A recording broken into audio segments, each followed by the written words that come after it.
In a quiet village surrounded by mountains and rivers, there lived a man named Aaryan. He was not famous, nor was he rich, but he carried something inside him that even he didn't understand, a calmness that both comforted and confused those around him. Aaryan was known as the Silent One, not because he couldn't speak, but because he chose not to unless it was necessary. While others rushed to prove themselves, he simply waited, watching, learning, listening. The villagers often mocked him. "What is he waiting for?" they would whisper. "He's wasting his life." But Aaryan never responded. He continued working in the fields, helping elders, and sitting by the old banyan tree where he watched the sunrise every morning. He seemed to live in a world that wasn't in a hurry. Years passed. The village faced a severe drought. Crops failed, animals died, and people began to panic. They called upon the rich, the scholars, the spiritual leaders, but nothing helped. In desperation, the village chief held a meeting and everyone gathered, except Aaryan. "Where is the Silent One?" asked an elder. "He's sitting by the tree as always," said a young boy. The chief frowned. "Bring him." When Aaryan arrived, his presence silenced the crowd. He looked around, not judging, not afraid, just present.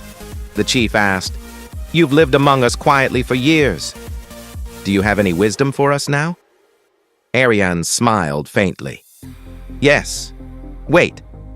The villagers were shocked. "Wait? For what?" "We are starving," he replied. "You've rushed your whole lives. You rushed through planting, rushed through building, rushed through praying. Sometimes the land is not the problem. It's the people. When the earth is dry, perhaps the soul must become softer."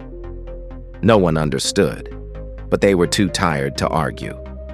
That night, for the first time in years, the entire village sat in silence with Aaryan under the banyan tree. No talking, no planning, just breathing. Just being. It became a daily ritual. After days of silence, something began to change. Not outside, but inside the people.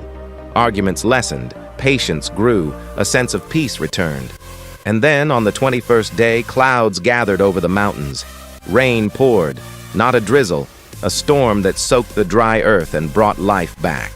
The villagers cried, not just because of the rain, but because they finally understood what Aaryan had meant. Sometimes waiting in silence can teach more than years of noise. The silent man had never tried to change the world. He simply remained true to his stillness, and the world around him changed. In a world that rushes to speak, choose to listen. In a time where noise is glorified, embrace the power of silence. Some transformations don't begin with action, but with stillness. Thank you for watching.